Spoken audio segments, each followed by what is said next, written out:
আজি আমি হুদুৰ দুলীয়াজনৰ পৰা আহি এখন ভাওনা আপোনালোকৰ আগত মঞ্চস্থ কৰিবলৈ আহিছোঁ।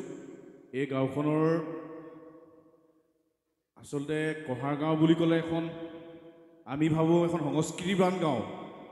সংস্কৃতিবান গাঁৱত আচলতে আমি এজন চাউণ্ড ইঞ্জিনিয়াৰ চাউণ্ড ছিষ্টেমৰ মানুহ আমি যোৰহাটৰ পৰা আমন্ত্ৰণ কৰি আনিছিলোঁ। তেখেত আমাৰ দুলীয়াজনৰ নহয়, যোৰহাটৰ পৰা আহিছে আমাৰ ইয়াত অনুষ্ঠান কৰিবলৈ।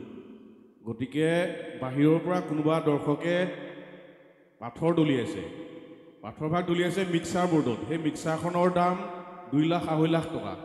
কেনেবাকৈ যদি মিক্সাৰখন কিবা এটাও বেয়া হৈ যায় তেখেতে বৰ দুখ পাব অন্তৰত।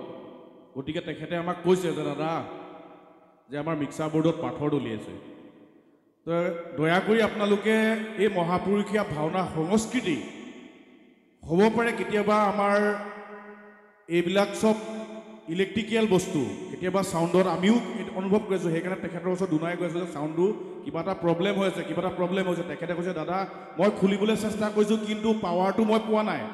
মানে পাৱাৰটো 15 কিলোৱাট পাৱাৰ, তেখেতক লাগে 20 কিলোৱাটৰ ওপৰত পাৱাৰ লাগে।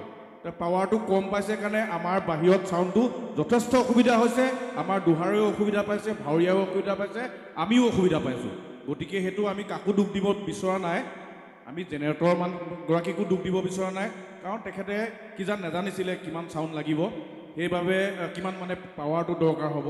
সেইকাৰণে তেখেতৰ গাতো দুখ নাই বা আমাৰ কোনো গৃহস্থৰ গাতো দুখ নাই, আমাৰ গাতো দুখ নাই। আমি সেইকাৰণে সুকলমে ভাওনাভাগী যাতে মঞ্চস্থ কৰিব পাৰোঁ তাৰ বাবেহে আমি আগবঢ়াই গৈছোঁ, যাতে চবেই এই ভাওনাভাগী সুন্দৰভাৱে উপভোগ কৰক, যাতে এনেকুৱা ভুল কাম নহয় কেতিয়াও।